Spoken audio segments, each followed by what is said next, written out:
kui sa oled tross või topis.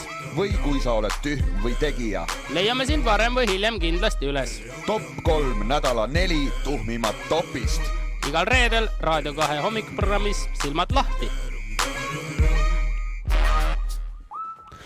Niimoodi aeg on nüüd teha intervjuu selle nädala tegijaga või topisega, kuidas soovite, ja jõudis meieni info, et rahvasaadik Indrek Tarand pärast siis suve, mida ta veetis siin kohapeal Eestis, jõudis tagasi kodusesse Belgiasse, aga sai siis halva üllatuse osaliseks, kuna ei pääsenud siis omaenda koju, sest et keegi oli temale sisse murdnud tema korterisse.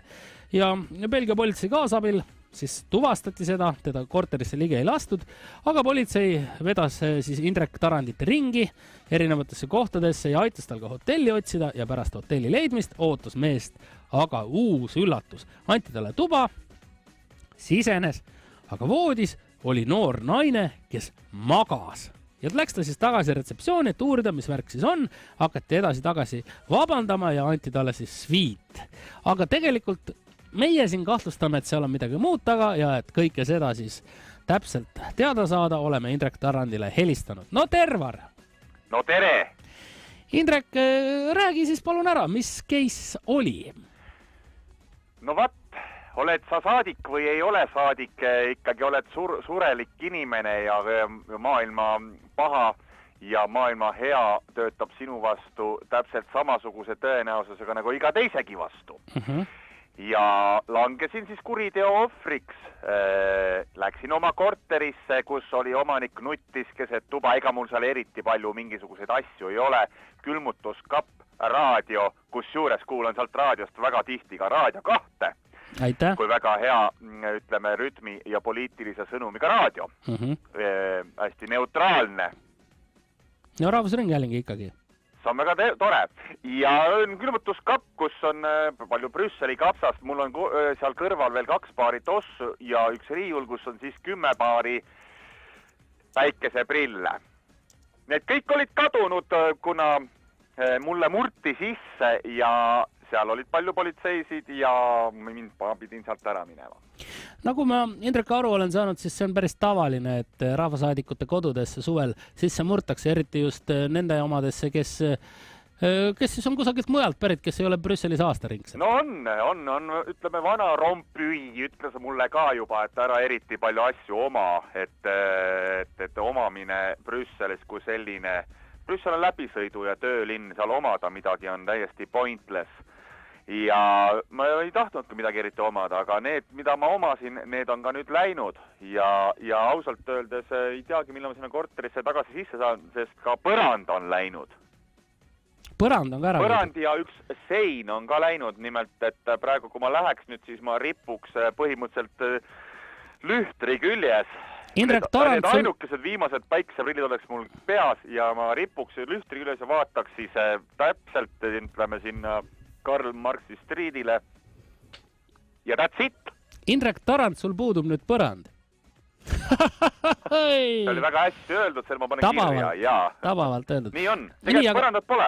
Okei, no korteriks, asju seal nagu nii midagi ei olnud, siis hakkasid politseiga ringi sõitma. Kas nad aitasid sul ka siis, kasutasid sa Belgia politseid nagu taksot? No jaa, algul ma ütlesin, et mul ei ole kuskil elada, on ju, ja nad ütlesid nagu selles mõttes, et lähme siis kuskile ja läksime algul, istusime pubis, jõime paar 9-kraadist Delirium Tremensi õlut, mis on väga populaarne, on ju, kui sa tead, Brüsselis oled käinud. Jõime seda, mitu, 3-4, võtsime veel 2-3 ja siis mõtlesime, et mis teha.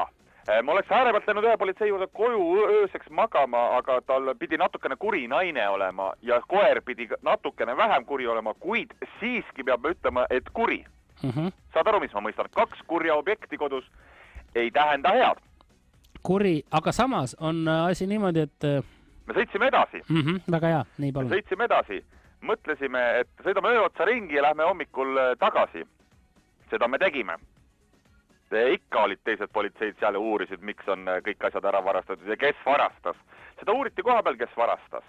Nad mõtlesid, istusid seal ja mõtlesid, kes varastas. No nagu politsei tegi oma tööd, ütleme niimoodi. Kas nad olid Auguste Rodini selles kuulsas mõtleja poosis ka niimoodi, et lõug oli toetatud käele, ja olid kulm oli kipras ja nii. Lõug oli töötatud käele, aga samas olid pikali asendis, sest nad olid ka öö läbi tööd pikutasid, jah. Nad olid öö läbi tööd teinud. Meie olime öö läbi ka ringi sõitnud.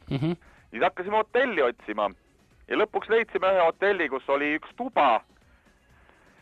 Ja siis vahepeal käisime diskoteegist ka läbi. Nüüd oli juba 3. päev, kui sõitsime politseiga ringi. Olime 3 päeva juba Brüsseli politseiga ringi sõitnud. Ja ausalt öeldes mina ei tea, mis hommikul oli, aga ma tulin vannitoast välja ja seal voodis oli mingi naine.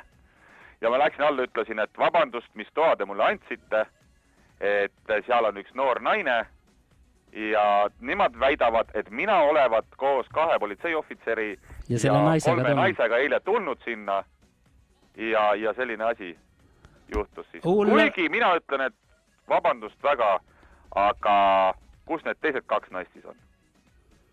Indrek, ma olen natuke sõnatu, et seda on pisut nagu palju võitu, et kas tegelikult te